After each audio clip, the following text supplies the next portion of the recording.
صحابہ کرام کے ذوق ہی کچھ عجیب تھے۔ صحابی اپنے بیٹے سے پوچھتے ہیں ادرکت التکبیرۃ الاولی یا بنی، بیٹے تم نے تکبیر اولا کے ساتھ نماز پڑھی؟ قال لا یا ابی، ابا جان تکبیر اولا رہ گئی۔ قال لما فاتك خیر من 100 ناقہ كلها سود العیون، بیٹا اگر تم تکبیر اولا کے ساتھ نماز پڑھتے تو مجھے اتنی خوشی ہوتی، 100 اونٹنیاں بھی مل جاتی تو مجھے اس کے برابر خوشی نہ ہوتی۔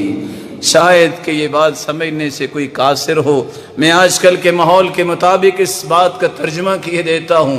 اونٹنی اس وقت سب سے مہنگی چیز ہوتی تھی عربوں کے ہاں، اور آج کل جس طرح V8 گاڑی جب آپ 1.5 سے 2.5 کروڑ کی لیتے تو سمجھ آ جاتی ہے کسی کو۔ اس کا دوسرا معنی آپ سمجھیے، اگر کسی کے گھر کے سامنے 100 V8 کھڑی ہو جائے، کیز اس کے ہاتھ میں دے دی جائے، تو صحابی کہتے ہیں مجھے اتنی خوشی ان گاڑیوں پہ نہیں ہوگی بیٹا جتنی خوشی اس بات پہ ہوگی کہ تو نے تکبیر اولا کے ساتھ نماز پڑھی ہے۔ وَكَانَ سَعِيدُ بْنُ عَبْدِ الْعَزِيزِ إِذَا فَاتَتْهُ صَلَاةُ الْجَمَاعَةِ بَكَى، سعید بن عبد العزیز بیٹھے رو رہے ہیں۔ مَا الَّذِي أَبْكَاكَ يَا سعید، سعید کس بات سے رو رہے ہو؟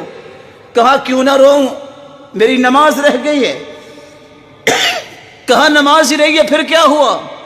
کہا تم نے سنا نہیں من فاتہ صلاۃ العصر فکأنما وتر اہلہ ومالہ، جس کی عصر کی نماز رہ گئی اس کا تو یہ حال ہو گیا، نہ اس کا کوئی رشتہ دار بچا ہے، نہ مال و دولت بچا ہے، سب برباد ہو گیا۔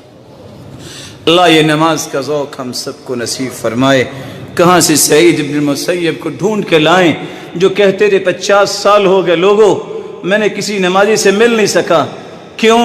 میں سب سے آخر میں اٹھتا ہوں اور 50 سال ہو گئے مؤذن اذان بعد میں کہتا ہے میں پہلی صف میں پہلے بیٹھا ہوتا ہوں۔ کہاں ابن سماع ڈھونڈ کے لائیں جو کہا کرتے تھے 40 سال ہو گئے میں نے آج تک بغیر جماعت کے نماز نہیں پڑھی۔